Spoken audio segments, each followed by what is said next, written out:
ఇక్కడ విర్రవీగి మాట్లాడుతున్న ఈ ఎస్పీ గారి మాటలు వినండి. ముందు తను ఎవరితోటైతే తన సర్వీస్లో ఉన్నంత వరకు పెట్టుకోకూడదో వాళ్ళతోనే ఈ గొడవ పెట్టుకోవడం జరిగిందన్నమాట.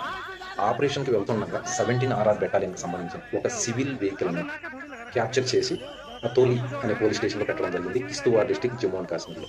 ఆ తర్వాత జరిగిన ఘటన ఏదైతే ఉందో చూడు, ఆ ఘటనకి అంత కారణం ఇప్పుడు చూస్తున్న ఈ ఘటన. ఆ తర్వాత వాళ్ళు అక్కడ డిస్టిక్ కలెక్టర్ మూవ్మెంట్ ఉన్న సందర్భంలో ఇలా తిరగడం కరెక్ట్ కాదు, రూల్స్కు విరుద్ధంగా తిరుగుతున్నారని చెప్పేసి ఆ వెహికల్ని క్యాప్చర్ చేయడం జరిగిందనమాట.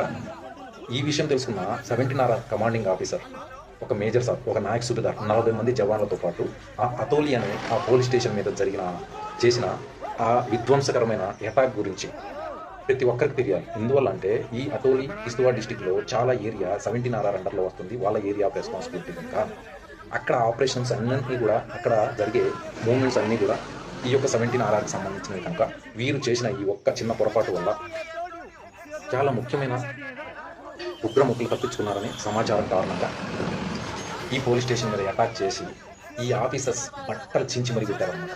ఈ పూర్తి ఘటన సంబంధించిన లింక్ నేను డిస్క్రిప్షన్లో ఇస్తాను, అక్కడ మీరు తప్పకుండా చూసేయండి. ఇందులో ఎవరికి తప్పు అనేది కూడా మీరే చెప్పాలి.